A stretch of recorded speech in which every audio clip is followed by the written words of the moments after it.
Hello, listeners. I'm happy to meet you all. This is Dr. S. Maheshwari, Assistant Professor of English, Sri Sharada College for Women Autonomous, Salem, Tamil Nadu. Today, I'm going to narrate an interesting tale, a Panchatantra story to you all. And before moving to the story, let's see a short introduction about Panchatantra stories. So, Pancha means the word Pancha means five, Tantra means five tricks or five methods. So, Panchatantra is five methods or five tricks that we should all follow to succeed in our life. So, the Panchatantra is a collection of ancient Indian animal fables written in Sanskrit verse and prose. The earliest recorded work is attributed to Vishnu Sharma and dates to about 300 BCE. However, the fables are likely much older and may have been passed down orally for generations. The Panchatantra was created to teach the sons of a king named Amar Shakti how to rule the kingdom better. The stories are meant to entertain and to teach morals. It is believed, my dear listeners, the king Amar Shakti considered his three sons to be dull and he wanted someone to teach them better and train them to become better kings. That's why he sent his sons to a Pandit, a learned person, Vishnu Sharma, to teach their sons. And the Panchatantra is based on older oral traditions that date back to the period of the Rig Veda and the Upanishads. The original Sanskrit work may have come into being at any time between 100 BC and 500 AD. The original work is lost, however, but we have a clear knowledge about the work. The work contains five books, each of which has an overarching frame story that connects a series of individual fables and embedded sub fables. So we have to understand that. So each is an animal story. That means a fable is an animal story. So here, in every story, there are sub stories as well. Let's see a short description about what is a fable. So, many of you might know this. So, a fable is a made up narrative with characters drawn from nature, such as animals, plants, and other living beings. So, here the animals the animals are attributed with thinking and speaking quality just like human beings. So, in what way we are thinking and we are speaking, the same way the animal characters are presented intellectually. So the animal characters, they come across so many problems in their life and they come out with a problem solving technique. They come out with some solutions for these problems. In that way, Vishnu Sharma has taught those princes in a better way. So that's why a fable is a made up narrative. It's a story with animals and plants and other living things. And usually, the Panchatantra story has a moral at its conclusion, so a teaching, a message, a social, a moral message. So, this is how something should be done. If you do something good, you will be benefited. If you do something evil, you will be punished. You will be in trouble. In that way, all the lessons of life are explained clearly at the end of the Panchatantra story. For instance, the fable known as The Hare and the Tortoise has as its lesson that slow and steady wins the race. So we have studied, so we all do study, even the current children, the present day children, they do study about this slow and steady wins the race. So this concept originally it comes from the Panchatantra tales. So the Panchatantra, it was composed 2000 years ago. So it is already, I have told you this. So in the stories were composed 2000 years before ago. And because of the moral principles and wisdom it contains, it is still well known and relevant among today's kids. So in any time, it's relevant for all ages and all races, all people all over the world. Anybody can read these stories and they can learn some important lessons from these stories. It was originally composed in Sanskrit, this also I have told you, and it is now available in many different languages worldwide. Many people, many writers, and many authors were so keen and they were very interested in these stories then because of the moral and the wisdom contained in the stories. They were really eager to translate it into their own languages. So, there are 87 stories in the Panchatantra and each one contains a moral lesson. This is so unique about these Panchatantra stories that there are 87 stories and each story, each one of the 87 stories contains a moral lesson, a teaching and a message at the end of the story. And it is a fantastic tool for understanding the moral ideals of human existence. So these stories teach how a human being should lead a life and what are the possible mistakes committed by the human being and what will be the results of those mistakes. Everything is taught by these Panchatantra tales. Through these tales one can learn about psychology and moral values. So these stories are deeply psychological too, so that is the very important aspect about this story. Thus the Panchatantra occupies a very important position in Sanskrit literature. And there are five sections in Panchatantra. The first section is Mitra Beda, that means the separation of friends. For example, the lion and the bull story is the perfect example for how separation of friends leads to their downfall. And the second section is Mitra Labha or Mitra Samprapti, that is gaining friends or winning friends. The dove, the story involves the dove, the crow, the mouse, the tortoise, and the deer. And listeners, this is the part that's been prescribed in our syllabus for this first year BA English course. And the third section is War and Peace Kakulukium of Crows and Owls is the best story from this section. And the fourth section is Loss of Gains. For this, the monkey and the crocodile, that is the best one. And the last section of this Panchatantra is Aparisita Karakam, that is irresponsible behavior and rash behavior. How irresponsibility leads to loss. That is the concept of this section. And the Brahman and the Mongoose is the best example for this fifth section. And now let's move on to the story today. And this is from this story is from the second part, Mitra Labha or winning of friends. That means each person, each human being born in this world needs a few friends at least to lead their life comfortably. So this is very important. Nobody can live alone. Nobody can survive alone. So we need somebody to rely on. We need somebody to support us. That is the concept here, and this concept is explained in the story. This is very interesting. Come, dear listeners, let's learn the story now. So there was a crow, there was a dense forest, there was a city, Maiden's Delight, and in that city there was a forest nearby. In that forest there lived a crow named Swift, and usually it flies to the Maiden's Delight city in the morning in the search of food, and the evening it will come back to the forest in the tree especially, and it will take its rest.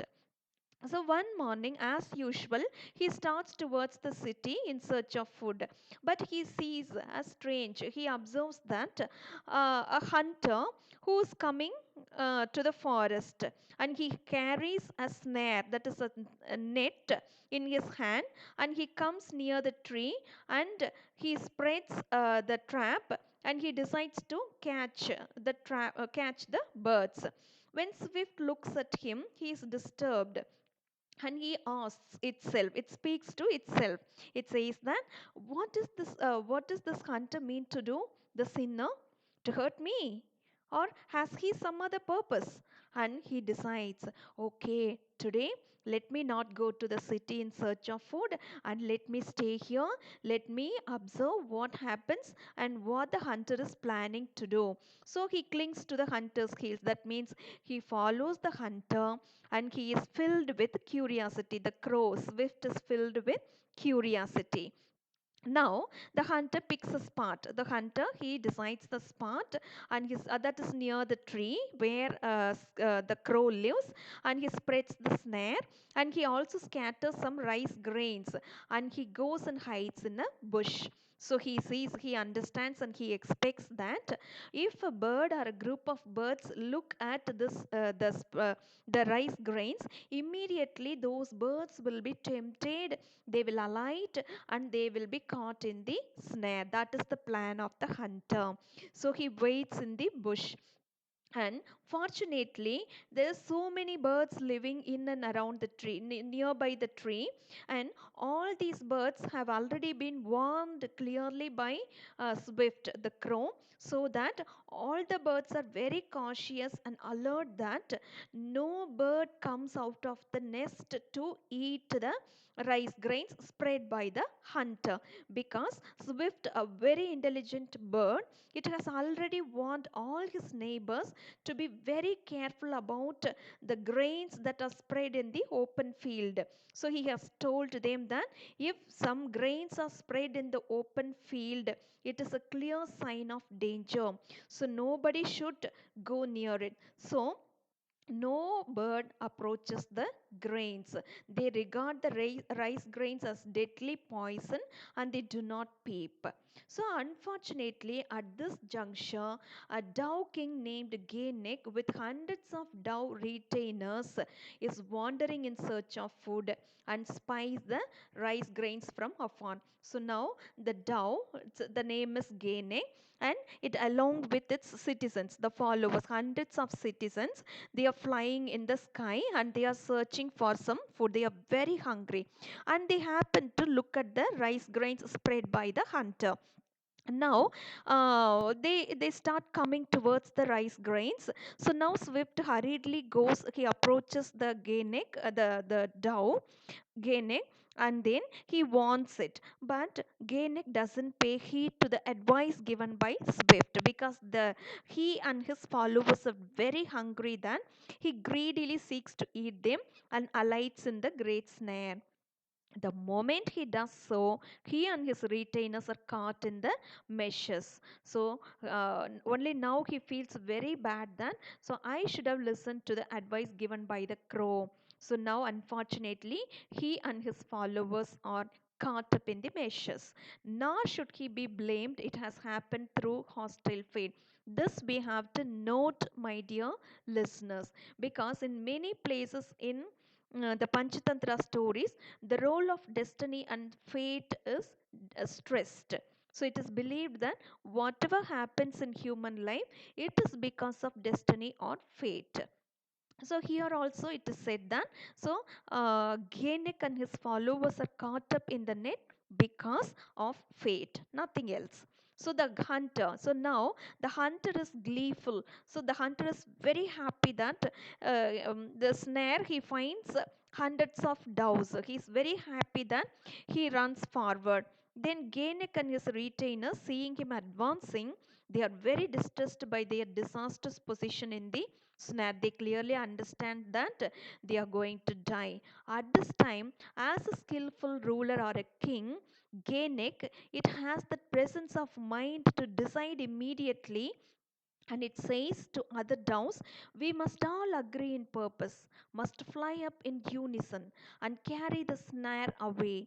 This is not possible without united action, for death befalls those of disunited purpose. So, listeners, we have all come across this proverb, unity is strength. So, the same advice is given by the king to his followers, his citizens, that my dear fellow citizens, my dear fellow birds, so we should all fly together.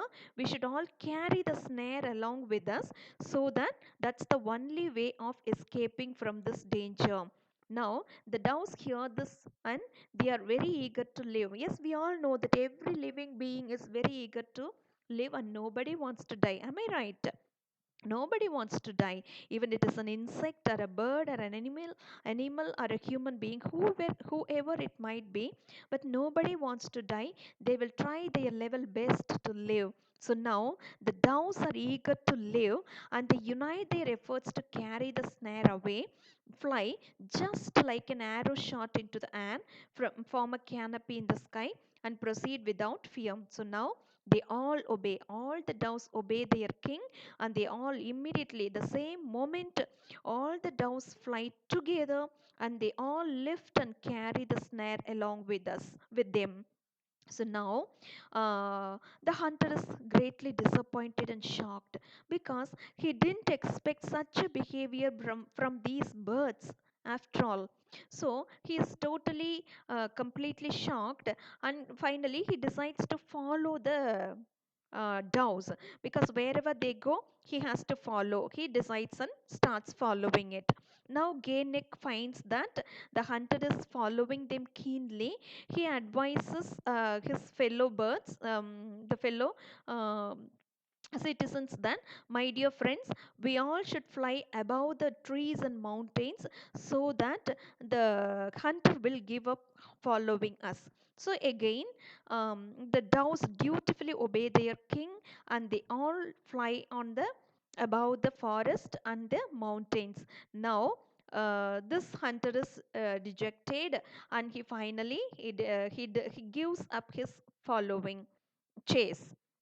Now, when Ganek sees that the hunter has turned back hopeless, he says to the doves, see, we may travel quietly, for and we can meet a friend. I have a friend named Gold, a mouse, and a dear friend of mine, and he lives in the northeastern quarter of the city, the forest, and then we can approach him. He will cut our bonds in a hurry. So they all reach the place of Gold the mouse and request him to come out and to help them.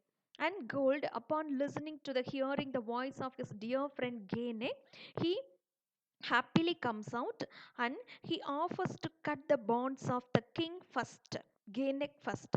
But as a right and dutiful king, Genek says that, no, my dear friend, I am very happy that you are very conscious about my safety. But as a king, it's my duty to take care of the welfare of my citizens first. So ensure the safety of my friends. So release them first and then come to me. And Gold is very happy and appreciates his friend, and he frees everybody. All the doves are freed now, and now Genek is very happy, and all the doves thank the mouse Gold, and they all go home again happily. They return to their home. And now, one interesting thing that we have to note here is that, my dear listeners, Swift the crow, it has been following the doves because it is very curious to know what's happening and what will happen. So it has keenly followed the group of doves, and now Swift is astonished to watch all this and wants to be a friend of Gold. But unfortunately, the crows and the mouses are born enemies. They can never be friends. So now, uh, once Swift starts calling Gold out, Gold is not ready to come out. It's very angry. It says that, it shouts at the crow. It says that, no, crow, it's not possible for me and you to become friends because we are born enemies. It's not possible. So you just leave this place and leave me alone. And but Swift is very persistent, that it says that, my dear friend, please understand my good intentions, goodwill. I am not your enemy. I'll not do any harm to you. So let's be friends. So if you don't agree my friendship, if you refuse to become my friend, I will stay here itself. I'll not move from this place. I'll starve and I'll die.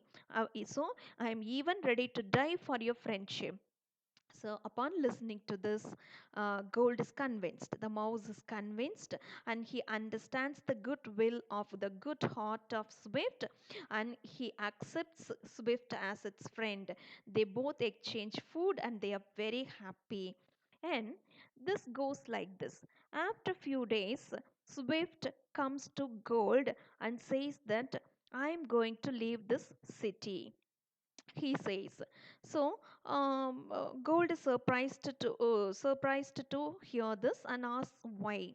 And Swift says that the city maiden's delight is continuously affected by famine and drought. that nobody is ready to feed the birds. Instead, in all the houses, people set snares, they catch birds and they eat because they don't have enough grains to feed themselves. So, it is very dangerous to live in the city. So, that's why I'm moving to a nearby forest. So, Swift says. And upon learning this, Gold also decides to accompany Swift to the forest, and they both reach the forest, and there they meet Slow the turtle. The turtle is the good friend of Swift the crow, and the turtle is very happy to receive them. There is a pond nearby. It's very cool, and it's the water is very sweet, and the situation is the surrounding is very safe. So all the three are very happy, they are together. And later they are also joined by a deer called Spot, and all the four friends live happily. And every evening, all the four friends meet and they converse with each other and they spend their time joyfully. But one day, surprisingly and shockingly, Spot doesn't turn up. The deer doesn't turn up. And other three friends are much worried about the safety of Spot, and they decide to inquire into it. So they all go in search of Spot, and finally they are shocked to find that Spot is caught in a snare. And now Swift and Gold go to release it. And now they advise Slow not to accompany them because Swift says that if some danger befalls, I can fly, the mouse can run away, but you, being the turtle, you cannot move fast, so you may land up in danger. It warns. But however, Slow disagrees. No, no. I'll also come with you, my friends, because I'm much worried about the safety of Spot, that I'll also come with you. So or they all go to release Spot, and then once they release Spot from the snare, the hunter turns up there. He turns up and he finds that the deer is not there, and he now he is his attention is captured by the slow moving slow. So he is happy. At least he picks up slow and ties its legs, and he is happy that at least I got this turtle. And now other three friends are much worried. So whatever we expected, the same has happened to Slow. And now the three friends, Swift, Gold, and Spot, they hatch a plan. They decide to release Slow from the heinous hunter, the bad hunter. And now Spot pretends to be dead on the banks of the pond, and Swift pretends to peck the eyes of Swift. And now the hunter is very curious. So the hunter is very curious. See that there is a dead deer on the pond and on the banks of the pond, and he lays down Slow and he approaches Spot in happiness. And now meanwhile, gold cuts the bond of Slow, and it is free. And now upon hearing the footsteps of the hunter, Spot gets up and runs away. The hunter is disappointed. So this is their plan. So Spot has to be the deer Spot has to pretend to be dead, and the crow has to pretend to be pecking the eyes of the deer, and then mouse has to be ready. So once immediately the hunter lays down the turtle, mouse has to set the turtle free. And approach on hearing the approaching steps of the hunter, immediately the crow will fly and the deer will run away. In that way, they all join together, the four join together, the three friends join together to release the save the fourth friend. The hunter is disappointed. So now the hunter is shocked to see that Slow has also escaped. So he comes back, so in the hope that he would find Slow in its place. But he is very shocked to see that he has also the turtle has also escaped. He goes away empty handed. He goes away sadly. Now the four friends are joyfully united. They live here thereafter very happily. They are very cautious about their safety, and they live in the forest very happily. So Dear listeners, this is the story of winning of friends. So, the story tells that one always needs good friends to get help during peril. Peril means danger, we know. So, nobody can stay alone. So, every individual needs to have some good friends, not bad friends. That's very important. Good friends. We need to have some good friends to enjoy with them. So we need some friends to enjoy our life. At the same time, we need them to rely upon them during the times of peril. So this is the moral. So I have already told you each Panchatantra story includes a moral, a message at the end of the story. So here the moral is one needs good friends to be happy in their life. So this is the story. Hope you have understood the story. You have enjoyed the story. My advice would be that you have to read, listeners, you have to read all the stories of Panchatantra. So once you finish reading Panchatantra stories, you would understand that each story is a diamond, is a precious gem. So each story contains a lesson, a moral in it. These morals are very useful in our day to day life. So I advise you to read all the stories in Panchatantra stories or tales, and definitely, I assure, definitely you would enjoy each and every story. Thank you for listening.